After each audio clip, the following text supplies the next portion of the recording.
Badan Pusat Statistik BPS mengumumkan perekonomian Indonesia pada kuartal 1 2024 mencapai 5,11% year on year. Pertumbuhan ekonomi ini lebih tinggi jika dibandingkan dengan kuartal 4 2023 yang sebesar 5,04% dan kuartal 1 2023 tumbuh 5,04% secara tahunan. Pertumbuhan ini ditopang oleh konsumsi rumah tangga, momentum lebaran dan pemilu 2024. Badan Pusat Statistik menyebut capaian ini merupakan pertumbuhan triwulan tertinggi selama periode 2019 hingga 2024. Berbeda dengan periode tahunan, ekonomi Indonesia secara kuartalan justru terkontraksi 0,83%. PLT Kepala BPS Amalia Adininggar Widiasanti menjelaskan kontraksi ekonomi di kuartal 1 2024 adalah pola musiman seperti yang terjadi pada tahun-tahun sebelumnya. Amalia mengatakan laju pertumbuhan ekonomi kuartal 1 2024 ditopang oleh konsumsi rumah tangga yang tumbuhnya 4,91%. Investasi atau pembentukan modal tetap bruto tumbuh 3,79%. Sementara itu ekspor hanya tumbuh 0,5% dan impor pun hanya tumbuh 1,77%. Belanja pemerintah naik 19,9%. Pertumbuhan paling besar dicatat oleh konsumsi lembaga non-profit yang melayani rumah tangga, yaitu tumbuh 24,29%. Secara Q2Q, pertumbuhan ekonomi Indonesia triwulan 1 2024 terkontraksi sebesar 0,83%, di mana kontraksi pertumbuhan ekonomi secara Q2Q ini sejalan dengan pola yang terjadi di tahun-tahun sebelumnya. Secara year on year, ekonomi triwulan 1 2024 tumbuh 5,11% dibandingkan dengan triwulan yang sama pada tahun sebelumnya. Ini merupakan pertumbuhan triwulan 1 tertinggi sepanjang periode 2019 sampai dengan 2024. Tak hanya itu, aktivitas ekonomi domestik yang kuat juga tercermin dari PMI Manufaktur Indeks Bank Indonesia yang berada di zona ekspansi 52,8%, lebih tinggi dari kuartal 1 2023 yang sebesar 50,75%. Namun ada catatan penting bahwa pertumbuhan ekonomi di beberapa wilayah Indonesia mengalami penurunan dibandingkan dengan tahun sebelumnya, seperti di Sumatera, Jawa, dan Sulawesi. Meskipun demikian, pertumbuhan di wilayah lain seperti Kalimantan yang tumbuh 6,17% dari yang sebelumnya 5,42%, lalu Bali dan Nusa Tenggara yang tumbuh 5,07% dari yang sebelumnya 4,75%. Dan Maluku Papua mengalami peningkatan yang signifikan, tumbuh sebesar 12,15% dari periode yang sama tahun sebelumnya yang hanya 2,09%. Pertumbuhan di 3 wilayah tersebut ditopang oleh aktivitas pertambangan, industri logam, serta pembangunan Ibu Kota Nusantara atau IKN. Meski begitu, perekonomian Indonesia masih didominasi oleh Pulau Jawa dengan peranan terhadap produk domestik bruto mencapai 57,7%, disusul oleh Sumatera dengan peranan 21,85% dan Kalimantan 8,19%. Perlambatan sektor industri dan manufaktur di bawah pertumbuhan ekonomi nasional menunjukkan adanya gejala deindustrialisasi yang masih berlanjut. Bahkan, sektor perdagangan juga mengalami pertumbuhan yang lebih lambat dibandingkan dengan pertumbuhan ekonomi secara keseluruhan. Ini menjadi salah satu indikasi adanya perlambatan daya beli secara keseluruhan. Pendorong faktor pertumbuhan ekonomi di kuartal pertama tahun 2024 ini sedikit berbeda dari biasanya. Hal ini disebabkan oleh banyaknya program pemerintah yang dilaksanakan di luar Jawa dan Sumatera yang mengalami peningkatan aktivitas ekonomi yang cukup signifikan. Ada beberapa pola unik dari pertumbuhan ekonomi di kuartal 1 2024. Pertama, kita melihat memang ada tren perlambatan dari sektor industri atau manufaktur yang tumbuhnya di bawah rata ekonomi nasional. Ini satu menunjukkan bahwa memang gejala deindustrialisasi masih terus berlanjut. Kedua, kita juga melihat sektor perdagangan ini tumbuhnya juga sama, relatif lebih lambat dari pertumbuhan ekonomi nasional. Ini juga menjadi indikasi atau signal bahwa memang mungkin ada perlambatan daya beli dari masyarakat secara keseluruhan.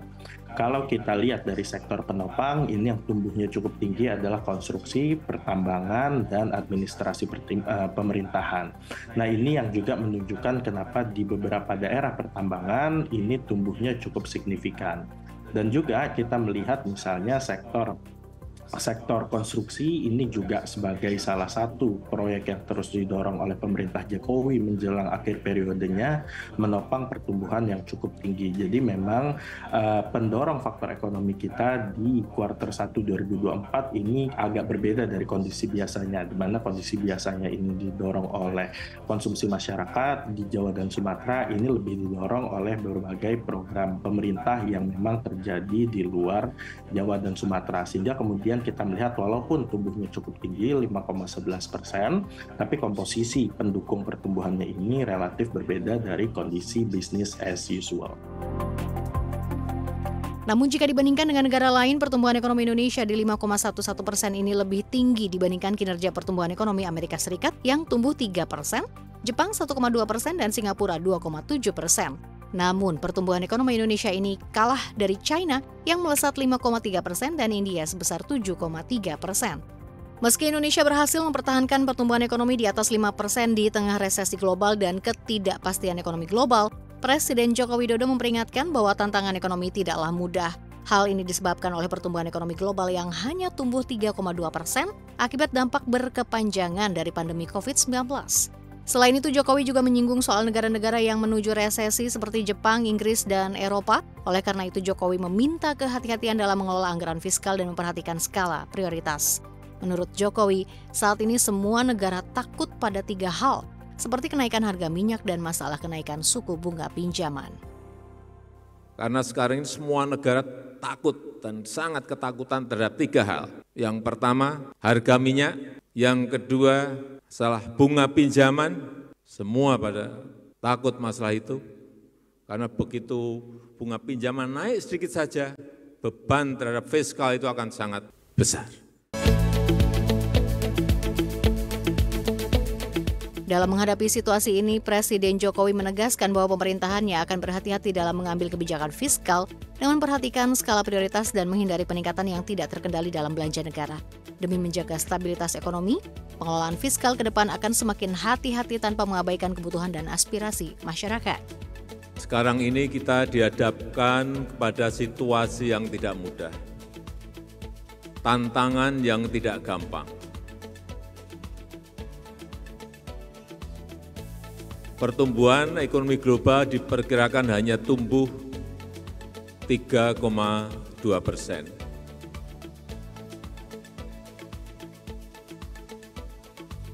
Dampak runtutan dari COVID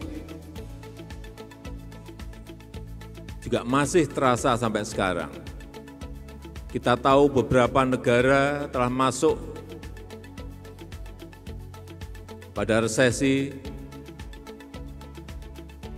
Jepang, Inggris, dan beberapa negara Eropa berada pada posisi menuju ke sana, menuju pada resesi. Oleh sebab itu, kehati-hatian kita dalam mengelola fiskal, mengelola anggaran betul-betul harus prudent. Betul-betul harus hati-hati. Jangan sampai ada uang serupiah pun meleset dari rencana yang sudah kita buat. Dan betul-betul memperhatikan skala prioritas.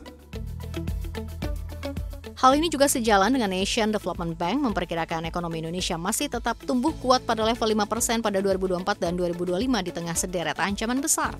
Dorongan terbesar berasal dari konsumsi rumah tangga, kemampuan pemerintah dan Bank Indonesia menjaga inflasi pada level 2,8% membuat daya beli masyarakat tetap mendorong perekonomian. Kemudian investasi tetap baik meskipun ada pemilihan umum 2024. Investor juga lebih cepat keluar dari situasi wait and see karena sudah ada kepastian pemerintah baru, yaitu Presiden terpilih Prabowo Subianto dan wakilnya Gibran Rakabuming Raka. Selain itu, tantangan besar yang harus dihadapi pemerintah Indonesia dan negara lain di dunia adalah tensi geopolitik berkaitan dengan perang besar terjadi antara Rusia dan Ukraina belum usai. Kemudian beberapa bulan lalu juga terjadi perang antara Israel dan Hamas serta memicu ketegangan antara negara maju. Situasi tersebut mempengaruhi sederet persoalan yang berkaitan dengan kebutuhan orang banyak. Salah satunya energi. Perang mengakibatkan harga energi seperti bahan bakar minyak naik drastis. Sementara itu, Menteri Keuangan Sri Mulyani Indrawati menyampaikan bahwa di tengah ketidakpastian global, ekonomi Indonesia terus dapat menunjukkan resiliensinya. Meski begitu, ada beberapa risiko global yang masih harus dihadapi, diantaranya arah kebijakan The Fed yang masih penuh ketidakpastian, eskalasi tensi geopolitik berbagai kawasan, serta disrupsi rantai pasok global yang belum sepenuhnya pulih. Sebagai langkah antisipatif atas berbagai dinamika global tersebut, sinergi dan koordinasi dengan otoritas lain, khususnya otoritas moneter dan sektor keuangan, akan terus diperkuat untuk menjaga stabilitas ekonomi nasional. Pemerintah hingga kalangan ekonom satu suara dengan pelaku usaha dan bankir bahwa perekonomian Indonesia berpotensi mengalami tekanan di tengah tingginya tren suku bunga acuan Bank Sentral di berbagai belahan dunia, termasuk Bank Indonesia. Ekonom dari Lembaga Penyelidikan Ekonomi dan Masyarakat (LPM) Fakultas Ekonomi dan Bisnis Universitas Indonesia, Teguh Rifki menyoroti implikasi kenaikan suku bunga BI ini terhadap sektor real. Menurutnya, kenaikan suku bunga ini berpotensi memberikan dampak negatif terhadap sektor real, terutama dalam kuartal kedua dan ketiga. Salah satu dampaknya adalah perlambatan pertumbuhan kredit dan konsumsi masyarakat.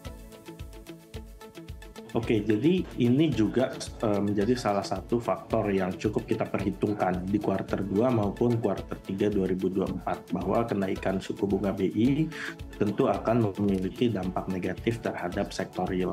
Bahkan kita lihat misalnya dari Oktober tahun lalu, itu saat terakhir kali BI menaikkan suku bunga di tahun 2023, langsung kelihatan pertumbuhan kredit itu langsung melambat. Dan di beberapa sektor, misalnya sektor otomotif, lalu sektor-sektor durable goods itu yang memang belanjanya dilakukan melalui financing atau melalui kredit itu mengalami perlambatan.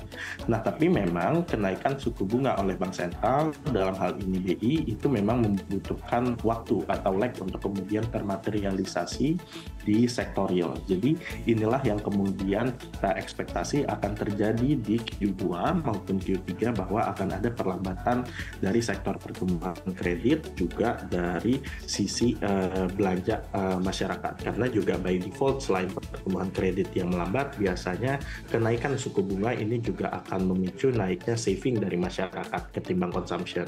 Nah, seberapa besar dampak ini nanti kita perlu lihat lagi perkembangannya, karena juga dipengaruhi oleh berbagai macam faktor, seperti misalnya consumer confidence, lalu kemudian inflasi dan faktor-faktor makroekonomi lainnya. Tapi kita menduga ini akan memiliki peran dalam perlambatan pertumbuhan konsumsi dan investasi di Q2 dan Q3, sehingga kemudian kita melihat di Q2 dan Q3 nampaknya pertumbuhan ekonomi 5% masih achievable, tapi nampaknya tidak akan mencapai 5,1% seperti yang terjadi di Q1 2024 ini.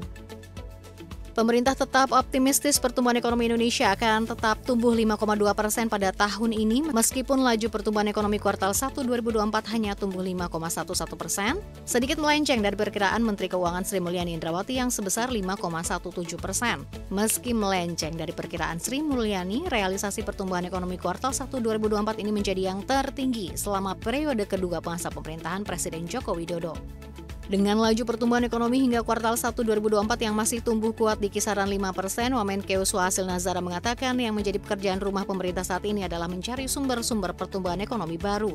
Suhasil mengatakan yang berpotensi besar terus mendorong laju pertumbuhan ekonomi ke depan supaya bisa tetap tumbuh di level 5,2%. Di antaranya berasal dari mendorong produktivitas tinggi UMKM, memperluas industrialisasi melalui pengembangan hilirisasi, digitalisasi hingga ekonomi hijau.